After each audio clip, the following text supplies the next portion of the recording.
teman-teman Herman, hari ini seperti request teman-teman nih, kita nge-podcast bareng Encecin. Yeah.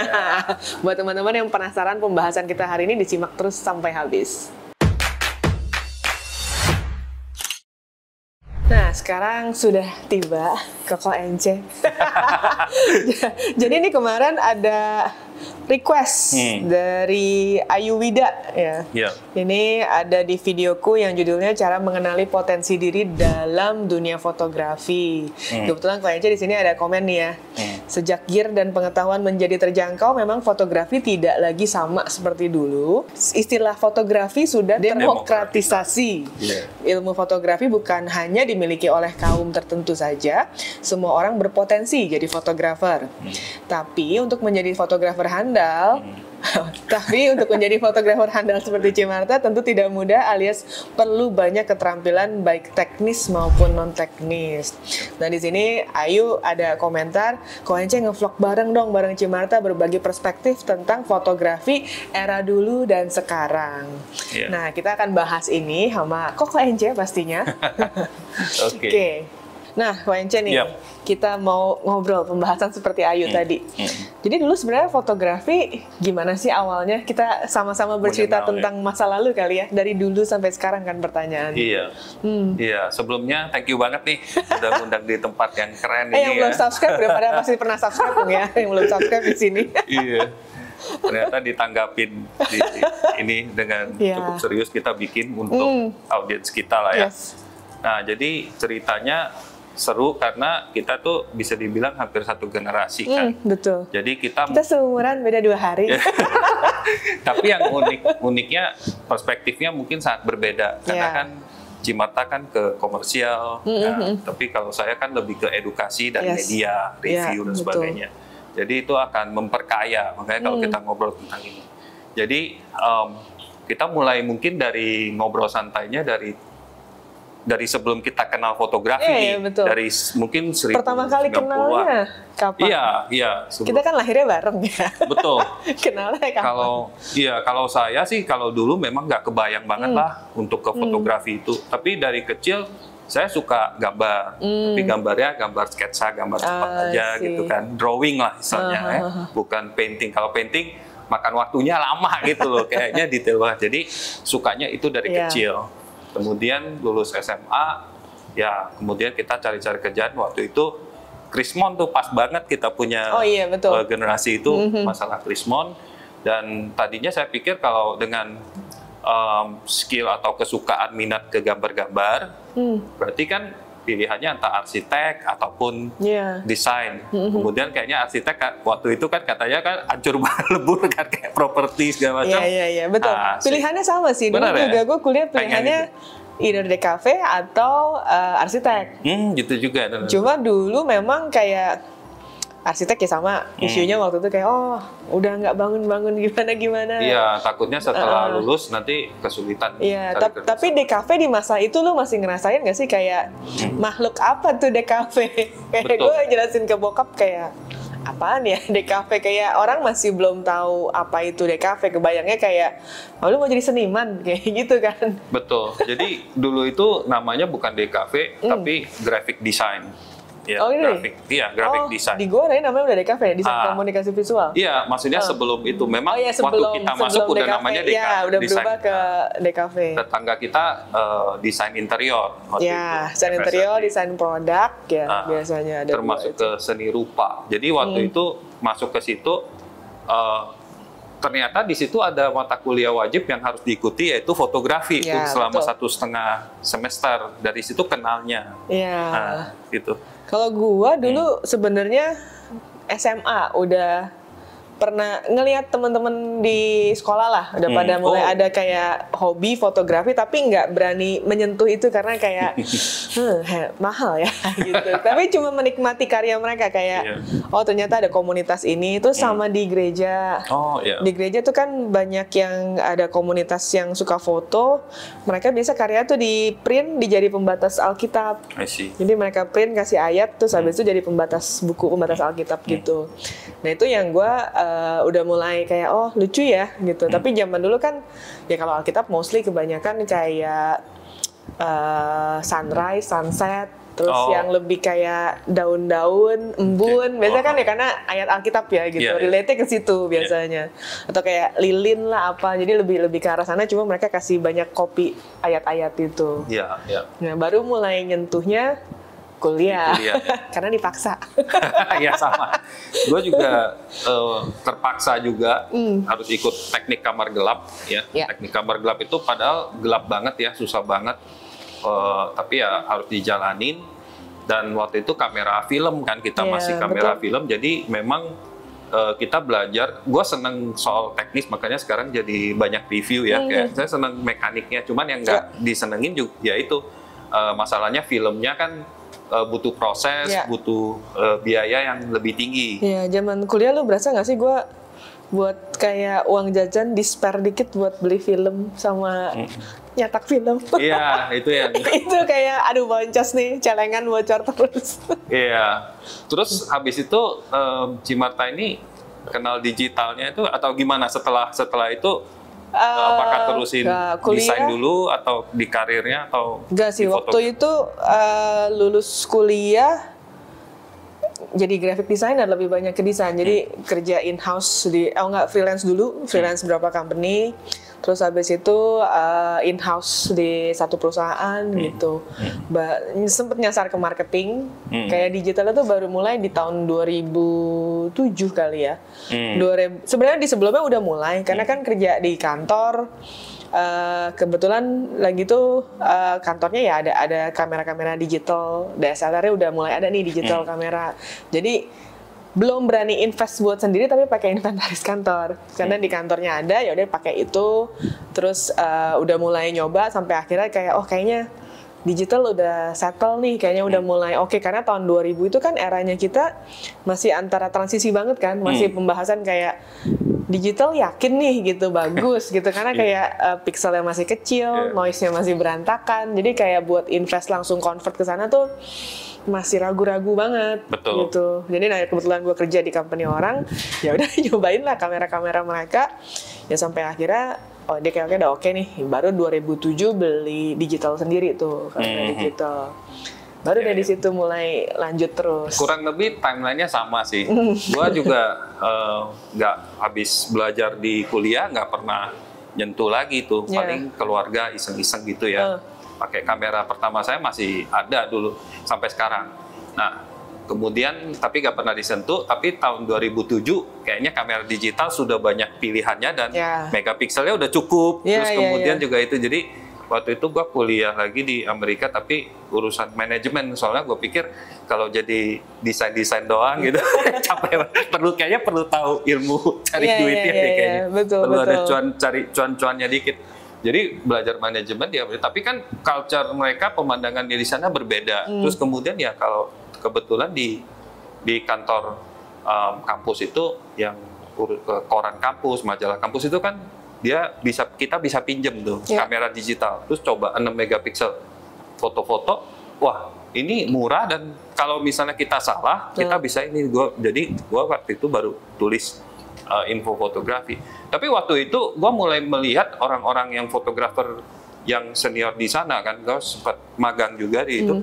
Mereka mulai sebenarnya agak resah bahwa kamera digital itu membuat yang dulunya job mereka itu lukratif ya. Dulu kayaknya sebelum Krismon itu gue sering dengar kalau lu bisa menguasai fotografi dan kerjaan-kerjaan itu benar-benar lukratif gitu, kayak maksudnya benar-benar mendatangkan uang yang dalam jumlah banyak. Nah, waktu digital justru mereka mulai merasa resah karena semua orang bisa cas dengan harga murah, lebih banyak persaingan. Gimana? Karena gue ingat banget zaman kuliah, bulan dosen kita sama ya ternyata. Kita tetanggaan Untar dan Trisakti gitu. Dan jujur gue sering banget dulu mampir ke kampus dia menjadi mahasiswa penyelundup gitu.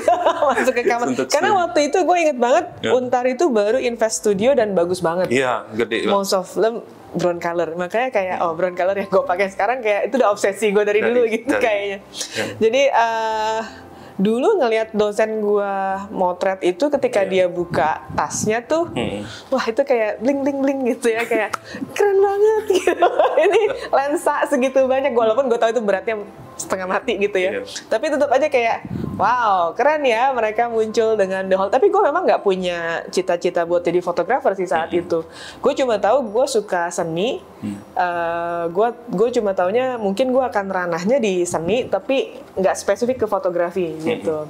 Cuma emang ya zaman dulu ya tahu sendiri lah ya, kalau kita baru belajar ngelihat foto yang kayak nge-freeze saja kan udah wah ternyata bisa freeze ya gitu. Ngelihat bisa makro embun kan kayak ih kok bisa jadi kayak gini. Itu kan norak-noranya lagi awal-awal belajar kan kayak gitu tuh. Jadi kayak ya cuma menikmati itu.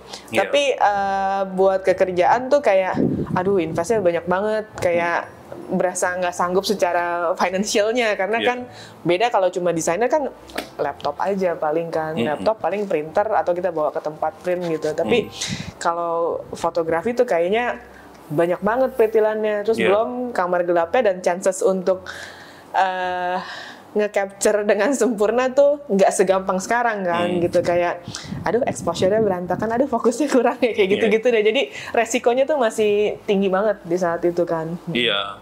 Jadi karena itu mungkin ya yield-nya dikit dan masih banyak orang yang sedikit tahu waktu zaman film. Jadi memang mereka banyak jadi yang emang kayak skill yang berkembang. Hanya beberapa orang lah yang mampu. Iya, waktu itu mereka benar-benar panen lah kita bilang. Tapi terus kita punya Cimarta sendiri, saya lihat kan dari 2010 sampai 2020 itu kan masa-masa mungkin digital yang luar biasa juga kan waktu itu. Iya, betul. Yang dimana orang-orang yang awam itu di mana-mana di kota tua di mana menenteng kamera DSLR zaman 2010. Nah itu gimana pengalaman waktu itu tahun keemasan mungkin ya bagi kita ya.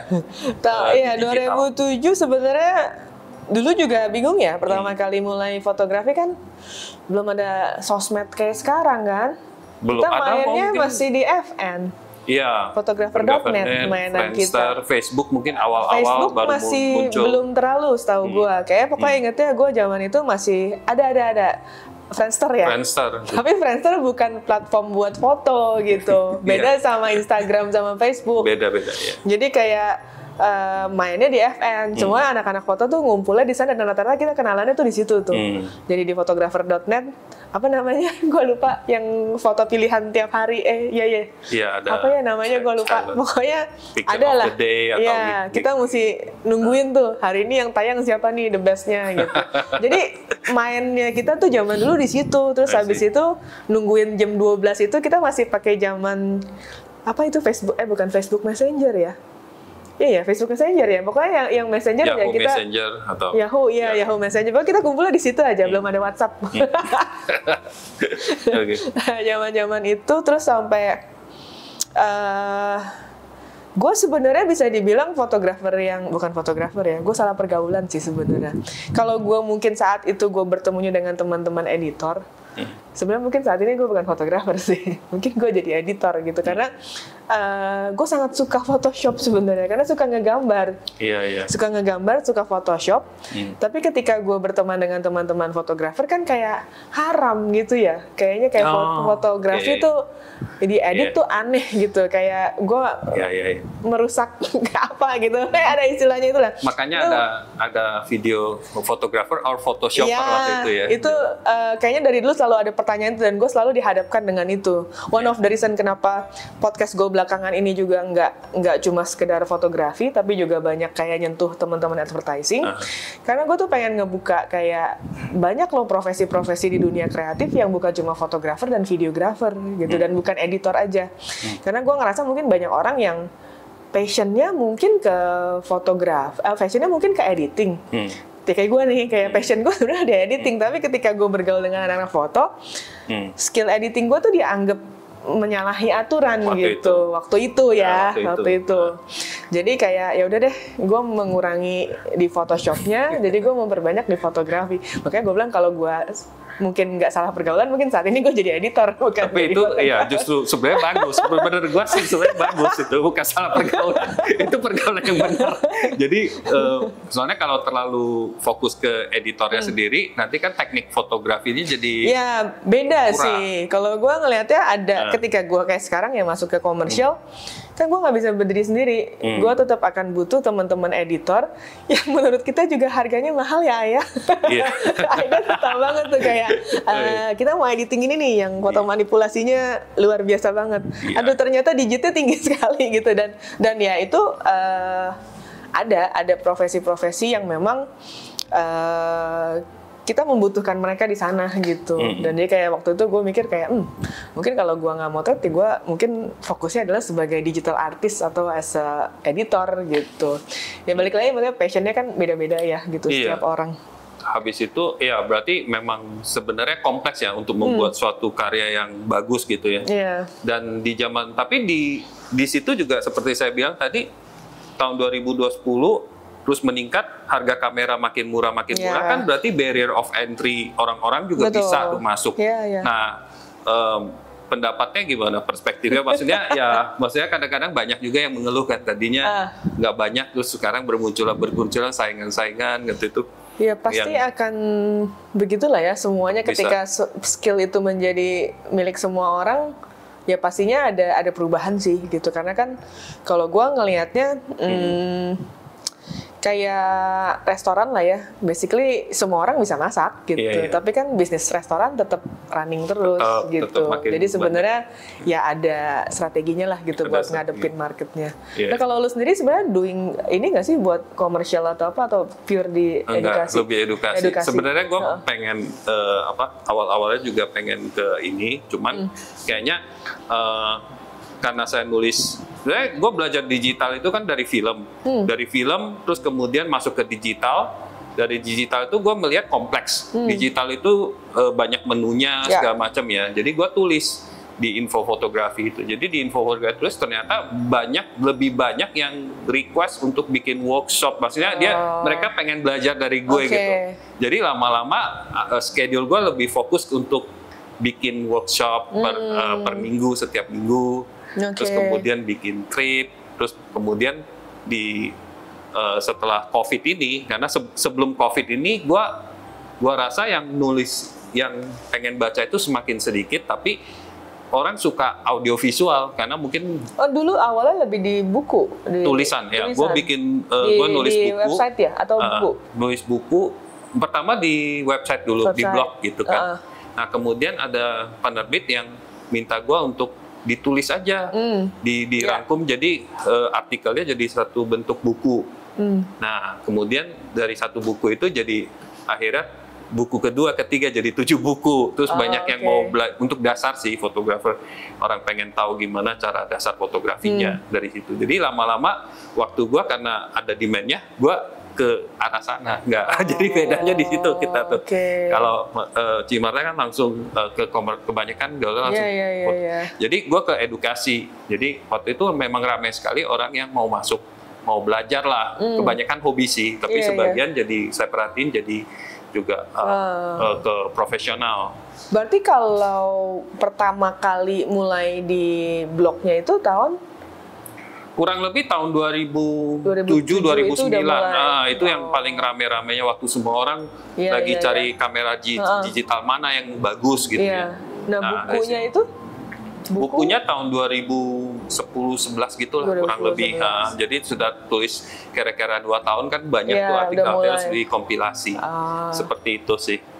Sekarang yang di YouTube? Nah, sekarang ya ceritanya setahun sebelum COVID melanda itu untungnya saya melihat yang baca tulisan semakin sedikit, tapi kalau misalnya orang nonton audiovisual nih, kayak misalnya kita ada ngomongnya, ada visualnya, mereka tuh lebih senang sekarang kayak gitu, lihat dari komentarnya. Terus Instagram, Facebook, YouTube juga semakin banyak utamakan untuk video lah ya platformnya kan. Terus yang juga internet di tanah air kita makin bagus kan, makin murah. Kalau dulu bayangin nggak? Zaman sih. kita kuliah gimana tuh? Susah, masih warnetan. Internetnya masih ada pakai modem gitu. Masih ada bunyi. Gitu ya. Klasik banget ya. Dan itu bukan satu gambar aja, sebaris-sebaris gitu kan. Nah, lu berarti sebelum COVID 2019?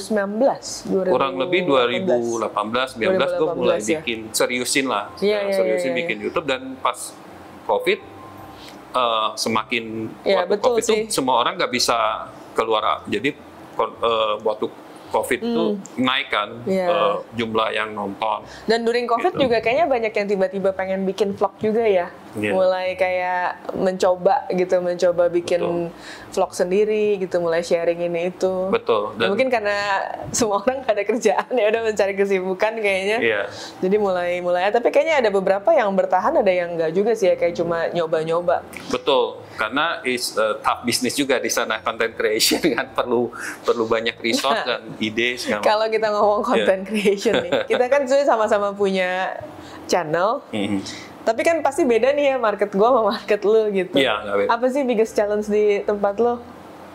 Biggest challenge ya, yang sebenarnya cerita sedikit. Kalau gua kan nggak ada review gadget ya. Betul. Ada tapi dikit banget gitu. Jadi, tapi kan kalau lu lebih banyak nih. Iya, kan memang untuk yang challenge-nya kan untuk gimana untuk kita serve audiens kita, karena kan audiens kita kan nggak kelihatan, ya kan? Bagaimana supaya mereka bisa senang dengan konten kita, dan mudah-mudahan semakin banyak yang nonton. Jadi gue pernah bikin polling, kalian suka konten yang seperti apa? Apakah tipenya belajar fotografi, apakah review kamera dan ini dan yang lain-lain lah, ngobrol kayak gitu. Dan yang paling banyak belajar fotografi, tapi waktu saya bikin konten-konten belajar fotografi sedikit yang nonton.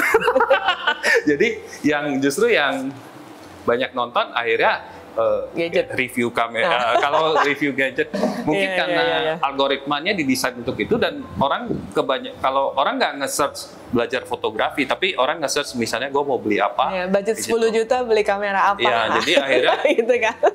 Jadi challenge-nya mengenal audiens kita sebenarnya suka nontonnya apa, betah nonton apa, dan kemudian ya kadang-kadang kita nggak bisa dapat kayak misalnya literally, kayak misalnya contohnya kita tanya di polling gitu, kan belajar fotografi, tapi ternyata kan enggak. Jadi kita harus kayak semakin cari-cari lah kira-kira sebenarnya audiensnya sebenarnya paling suka apa sih. Nah, terus kemudian karena video cukup banyak ya, untungnya ada analitik YouTube kan lumayan bagus ya. Jadi kira-kira ini lumayan bagus ya, coba dikembangin lagi. Nah, terus selera juga otomatis berubah-ubah kan, berubah-ubah. Jadi itu setelah COVID pasti semuanya channel itu mengalami content creation agak mengalami penurunan.